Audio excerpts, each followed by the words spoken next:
कर रहा हूं। तो लोकतंत्र में किसी भी सजग नागरिक को बहुत सजगता और सतर्कता के साथ अपनी वोट और अपने ओपिनियन को व्यक्त करना चाहिए, ताकि सारी की सारी हार्मनी, सारे के सारे शुभ और कल्याणकारी कार्य हम सिर्फ स्वयं के लिए ही नहीं, हम राष्ट्र के लिए भी कर सकें। तो मुझे लगता है कि ये प्राथमिक आवश्यकता होती है कि आप जो बोल रहे हैं तो बोलो चालो, बको मत, खेलो कूदो, थको मत, देखो भलो, पको मत, खाओ पियो, छको मत। तो कहने का अर्थ यह है, जो अपने बुंदेलखंड में बोली जाती है जय वाली बात, तो तात्पर्य जो है कि आप बोलना तो 2 वर्ष की अवस्था में सीख जाते हैं, लेकिन क्या बोलना है, कैसे बोलना है, कब बोलना है, किससे बोलना है, इसे सीखते सीखते हमारा पूरा जीवन निकल जाता है। तो ये लोकतंत्र का सबसे बड़ा आनंदकारी वरदान है जो हमको और आपको मिलता है कि क्या बोलना है, कैसे बोलना है, कब बोलना है, किससे बोलना है। ये हुनर, ये गुण हमारे और आपके अंदर लोकतांत्रिक व्यवस्था कहीं ना कहीं देती है। तो मैं इस चीज में अखंड विश्वास करता हूं, और मेरे लिए लोकतंत्र के जो मायने हैं, ये मैं आप लोगों से भी कहूंगा, ये निवेदन करूंगा कि क्या होता है, शब्द फलता है। आप जैसे शब्द बोलेंगे वैसे हमारी मानसिकताओं का निर्माण होने लगता है। तभी तो हमारे बुजुर्गों ने हमसे कहा का जाप करिए। तो आपने कहा कि चुनाव लड़ रहे हैं, तो चुनाव लड़ने का नहीं, चुनाव जुड़ने का विषय होता है। तो ये हम और आप एक दूसरे से तब लड़ रहे करके आपने हमारी मानसिकता जो जुड़ने की अवस्था थी, आपने उसको लड़ने की तरफ प्रेरित कर दिया। और हम देखते हैं कि फिर वो हमारे जीवन में, वो किन्हीं भी राजनीतियां हैं ये तो, लेकिन हमारे जीवन में विरोध की जगह वैमनस्य ने स्थान ले लिया।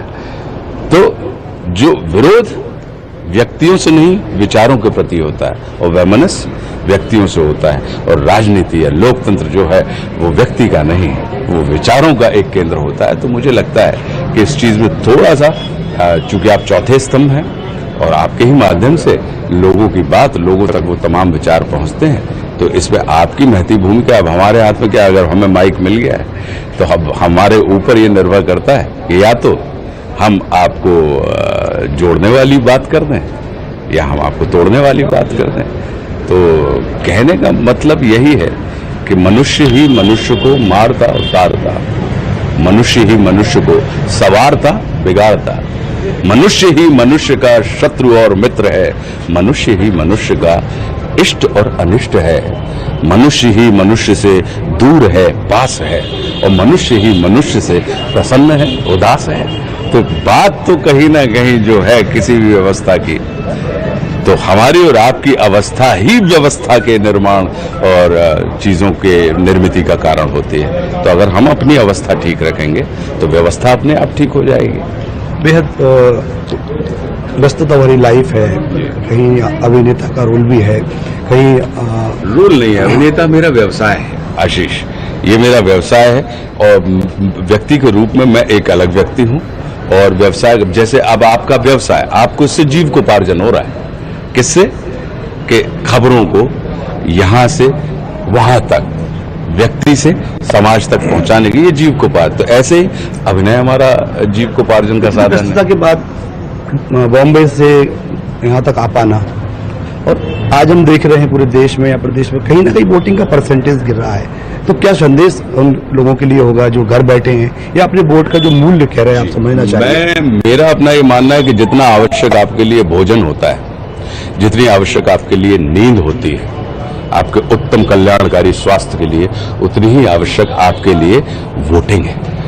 तो कितने ही व्यस्त आप क्यों ना हो, यदि आप अधिक व्यस्त रहना चाहते हैं तो अपनी उस व्यस्तता के दौर में से ये समय निकालिए, ताकि आप और अधिक पहले से व्यस्त रह सकें और मस्त रह सकें। तो इसके लिए आप कहीं पे भी जाएं तो भोजन के लिए हम समय निकालते हैं, नींद के लिए हम समय निकालते हैं। तो हमें 5 वर्षों में सिर्फ एक अवसर आता है, तो हमें वोटिंग के लिए भी समय निकालना चाहिए। वोट कर आप कह रहे थे जी, क्या संदेश है 4 घंटे? हाँ, मेरा ये मानना है कि समय खड़ा है सामने जो कह रहा है लौट कर, तू वोट कर, तू वोट कर, तू वोट कर, है ना।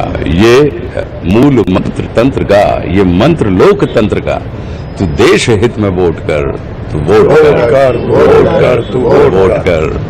दिशा बदल दशा बदल या फिर उसी दिशा में तर, तुझी में सिद्धियां है सब, तू वज्र है, तू चोट कर, तू वोट कर, तू वोट कर, तू वोट कर। लोकतंत्र की बात करें, आप बहुत अच्छे से लोकतंत्र की बात करते हैं। लोकतंत्र और मतदाता कितनी दोनों की आप मूल्य मानते हैं कि लोकतंत्र की क्या अहमियत है भारत के लोकतंत्र की खासतौर पर, और एक मतदाता की कितना बड़ा उसका किरदार होता है? देखिए, मेरा अपना ये मानना है कि लोकतंत्र की सबसे बड़े आनंद का विषय ही यही होता है आशीष, कि आप सड़क पे रहने वाला व्यक्ति जितना सजग, जितना सक्षम होगा, उतनी ही संसद में बैठने वाला व्यक्ति भी सजग, सक्षम और सहृदयी होगा। तो सड़कें अगर जगी रही तो संसद सजी रहेगी, और संसद यदि सजी रही तो सड़कें जगी रहेंगी। तो लोकतंत्र को सिर्फ और सिर्फ हम 545 तक ही सीमित ना रखें कि जो सड़क से चुन के 545, तो चुनने वाला चुने गए से अधिक प्रवीण होता है। तो मेरा अपना यही मानना है, तो लोकतंत्र का सबसे बड़ा वरदान है कि आपकी मत, आपकी बुद्धि, आपके चिंतन, आपके चित्त, आपके चरित्र के ऊपर इतना विश्वास किया जाता है इस व्यवस्था में कि। तो गाडरवारा से आप सुन रहे थे, अपने क्षेत्र में पहुंचे हैं आशुतोष राणा, जो कि कलाकार हैं, कवि हैं, और वो वोट करने के लिए लोगों से अपील कर रहे हैं। प्रेम व्यास जी और अनिल चौहान भी हमारे साथ लगातार जुड़े हुए बातचीत कर रहे हैं। प्रेम व्यास, आपके पास मैं आता हूं, क्योंकि अभी जिस तरह से एक कलाकार जब निकलता है घर से तो लोग उनको देखने के लिए, चूंकि बड़े पर्दे पर देख चुके होते हैं, एक आकर्षण होता है। एक ऐसे ही नेता, जब बड़ा नेता जाता है तो लोगों में उत्साह बढ़ता है, लेकिन एक आम नागरिक जब वोट करने के लिए नहीं जाता है तो वो कौन सी बातें हैं जो उसे परेशान कर रही हैं? क्योंकि कई लोग का ये कहना है कि हमें तो सुविधाएं नहीं मिल रही, हम वोट करने क्यों जाएं? तो वो अभी इस वक्त आज की परिस्थिति में उसे आप कितना प्रासंगिक मानते हैं कि लोगों को मतदान केंद्रों तक पहुंचाया जाए, कैसे वोट परसेंटेज बढ़ाया जाए? देखिए, दो चीजें होती है। एक चीज तो ये होती है कि लोग अपने घरों में ये बैठकर सोचकर बैठ रहे हैं कि ठीक है, आना तो मोदी को ही है, 400 सीटें तो आनी है। निश्चित रूप से जब हमने पिछली बार जो वोट परसेंटेज कम हुआ था, तब हमारे जो कार्यकर्ताओं ने जो जिन जगहों से वोटिंग कम हुई थी वहां पर जब पता करने का प्रयास किया तो वे आशान्वित नजर आए।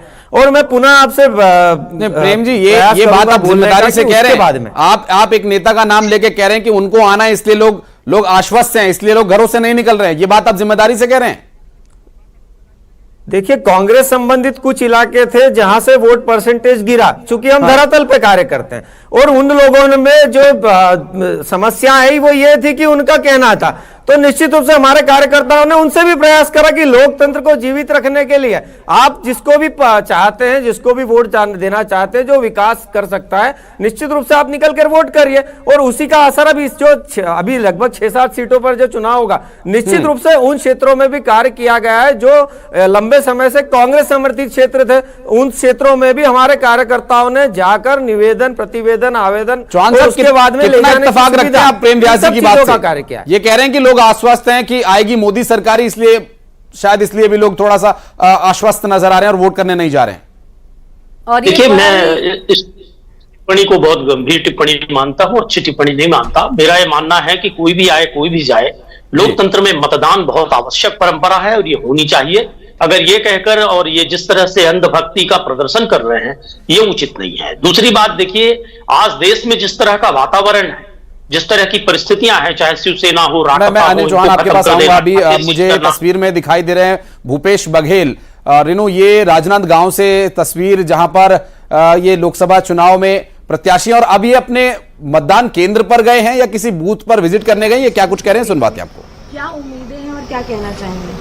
देखिए, पोलिंग बूथ में लंबी लंबी लाइन लगी है और अभी तक के 30 से 35% तक की पोलिंग नांदगांव में हुआ है। बचे मोहला मानपुर वगैरह तो उससे भी अधिक हो गया है।